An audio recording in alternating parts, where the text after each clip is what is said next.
Russia Ukraine యుద్ధం యొక్క పార్శ్వభూమి మీద, ఆ తరువాత అమెరికా అధ్యక్షుడు ట్రంప్ మిగతా దేశాల మీద విధిస్తున్న టారిఫ్స్ ఏవైతే ఉన్నాయో, ఈ బ్యాక్గ్రౌండ్ మీద ఈ మీటింగ్ అన్నది చాలా ఆసక్తిని సంతరించుకున్న మీటింగ్.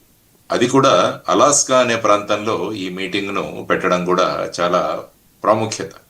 ఎందుకంటే అలాస్కా అనే ప్రాంతం రష్యా నుంచి అమెరికాకు విక్రయించబడిన ఒక చారిత్రాత్మక భూభాగం.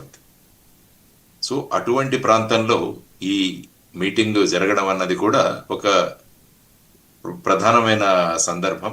ఆ తర్వాత మీటింగ్ ముగిసింది. యాక్చువల్గా మీరు చూసుకుంటే సుమారుగా 3 గంటలు వీరిద్దరూ మాట్లాడుకున్నారు, పుటిన్ మరియు ట్రంప్. తర్వాత వాళ్ళిద్దరూ అక్కడికి రావడం, తర్వాత రష్యన్ అధ్యక్షుడు పుటిన్ కోసం డొనాల్డ్ ట్రంప్ వెయిట్ చేయడం, ఆ రెడ్ కార్పెట్లో ఇద్దరు నడిచి రావడం, ఆ తర్వాత 3 గంటల చర్చలు, ఆ తర్వాత వాళ్ళు చేసిన ప్రెస్ కాన్ఫరెన్స్, ఇవన్నీ కూడా మనం అందరం కూడా చూసాం. సో ప్రపంచం ముఖ్యంగా ఇందులో చూస్తున్నది ఏంటంటే రష్యా యుక్రెయిన్ యుద్ధం ఈ మీటింగ్ ద్వారా ఏదైనా ఒక కొలిక్ వస్తుంది కదా అని చాలా మంది ఎదురు చూస్తున్నారు.